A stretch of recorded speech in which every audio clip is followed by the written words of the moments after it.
Masa depan kita digenggam erat-erat oleh Allah dengan tangannya. Ketakutan terbesar sering bukan tentang hari ini, tetapi tentang nanti. Anak muda takut gagal dan tertinggal. Orang tua takut anak-anaknya tidak kuat menghadapi dunia yang keras. Ada yang takut sakit di usia lanjut, takut kesepian, takut tidak terpakai, dan tidak lagi berguna. Ketakutan-ketakutan itu pelan-pelan menggelisahkan hati dan tanpa sadar membuat kita lebih sibuk menghitung kemungkinan-kemungkinan buruk daripada mengingat janji Tuhan. Saudara, di tengah kegelisahan itu, Tuhan berfirman melalui Nabi Yesaya dalam pasal 46 ayat yang keempat, "Sampai masa tuamu aku tetap dia, dan sampai putih rambutmu aku menggendong kamu." Ini bukan sekedar janji penyertaan sesaat. Allah menyatakan dirinya sebagai pribadi yang tidak berubah. Aku tetap dia. Secara teologis, ini adalah pernyataan tentang kekekalan dan kesetiaannya. Allah yang memanggil kita sejak awal tidak akan menurunkan kita di tengah perjalanan.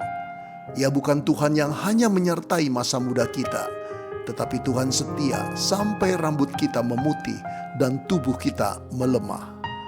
Saudara, bayangkan seorang yang sudah tua, tubuhnya gemetar, rambutnya putih seluruhnya.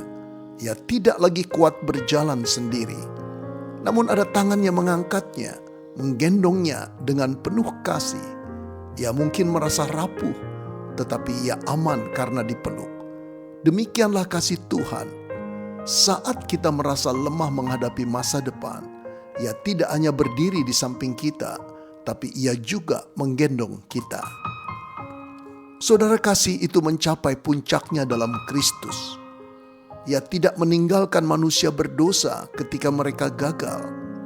Ia berjalan setia sampai salib, memikul dosa kita sampai tuntas. Kesetiaannya tidak berhenti di tengah jalan.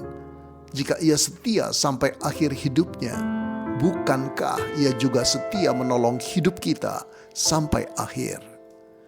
Saudara, mungkin saudara sedang gelisah memikirkan masa depan. Tuhan tidak mengecam ketakutan saudara. Ia mengundang saudara untuk bersandar. Setiap kali kecemasan datang, bisikkanlah perlahan kepada Tuhan. Tuhan, Engkau yang menggendong aku.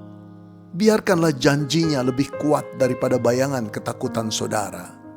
Saudara, kita boleh takut akan masa depan kita, tetapi jangan ketakutan itu meniadakan iman kita bahwa masa depan kita digenggam erat-erat oleh Allah dalam tangannya.